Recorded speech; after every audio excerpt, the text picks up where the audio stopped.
Can a fitness bracelet help solve stress? That is the idea behind a project called Olive. It is an app, it is a bracelet, and it actually measures things like your heart rate, whether or not you're sweating, to see how stressful you are, and then it will offer you tips to cope. We are here in the studio with Wendy Zuckerman, who's a science and technology journalist around the ABC, and Nick Healy from CNET Australia. Walk me through how it would actually work.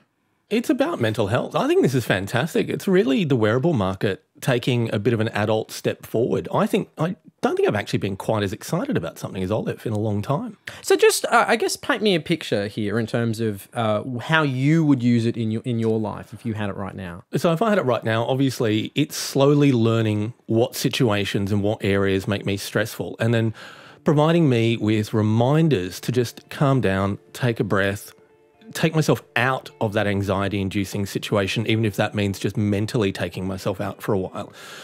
It's a very high-tech equivalent of, if you've ever seen people might use the hairband on the wrist technique. They'll just give it a flick to remind themselves, okay, take a step, think differently for a moment.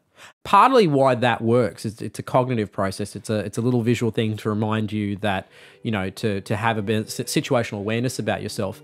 What are the sorts of things you think technology can build on that with in terms of its data and in terms of what it's taking in about your life, Wendy? I was actually quite skeptical to begin with, firstly, that it could identify stress accurately.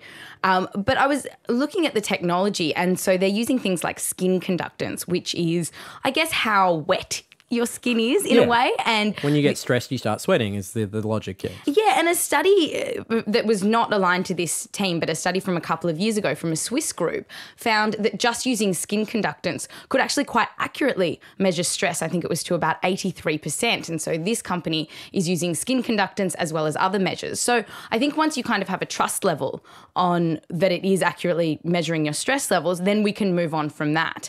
One potential problem with this would be when it doesn't work and when you want to be stressed. So if you are going for a run, if you're having sex and it's telling you, take a deep breath, slow down, and you go, I'm done, I'm fine. But I think that we just learn from that. I think the important thing is that a lot of people say, well, what if you do this? What if you do that? You're meant to work with the technology. It's not trying to fight you. Like, you know, you're actually, wouldn't it? It's if you're not. in the It's car learning and you're going to from a you. meeting and all of a sudden you're getting tips from your bracelet on how to be a better person. It could be frustrating. It's like, you're not the boss of me. It's like a really patronising howl. Then maybe it's not for you guys. But having said that, I am for it. I think particularly with stress, it can be quite pervasive and often you don't realise that you are stressing until you're in a mode of panic, and to have something to warn you and give you strategies to help you out. I think this is a good product. I think what's really clever about this is it then gets predictive. It says, okay, now traditionally when you've been at this GPS coordinates at this time, you've been quite stressful. You're heading there now. Let's give you some tips to stay calm so you don't even get stressed to begin with. A couple of months ago, we did actually look at something called Pavlok, which is a device that slightly more punitive. In fact, it shocks you if you're doing something bad. What does something like Olive have over the competitors? Is there anything that sets it apart? Well, it's not shocking you for a start. Apart from the fact that it's not electric shocking. It's not just saying don't be in this scenario. It's saying if you have to be here, let's have a little think about what some coping mechanisms are. I think it's got a better sense of working with a stress or anxiety sufferer than, you know, punishing them or trying to get them out of that situation. It's saying that you have to be here. What can you do to cope? With other products like the Pavlok, the whole idea is you have a goal and you're going to accomplish that. And if you don't, it'll shock you. Whereas this is creating life strategies, potentially even for the long term. And I think that could be quite useful, particularly for people who really don't know what to do in times of stress and they sort of crumble. In terms of behaviour changing technology, what are the sorts of things you would like Olive to do for you personally, Nick? It's better to have avoided a stressful situation than to be reminded to not be stressed when you are stressed. And that's what Olive's trying to do. So for me, I think that would be amazing. Calendar, location, just this idea of preemptively stopping stress. Where do you think is the line at which it gets unhealthy? I worry with these sorts of apps is that a lot of the time they are using pseudoscience, and you can definitely see it in their pitching statements, these ideas about this is what unhealthy is and this is what stress is, and you're just thinking, oh, stress is really complicated.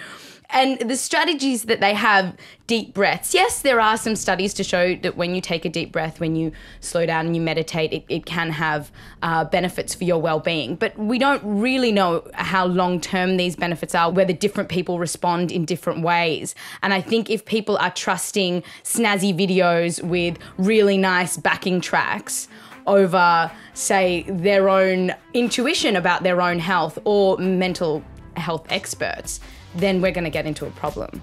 All right, let us know in the comment sections below. Is this something you would use? Most importantly, what would you use it for? What is the thing in your life you most want a fitness bracelet for your mind to help you solve? And leave the comments down below. As always, subscribe to the RN YouTube channel. We have great content. It comes across the week.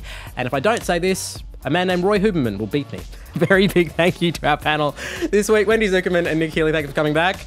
And when Roy beats me, save me. This is my cry for help. See you guys.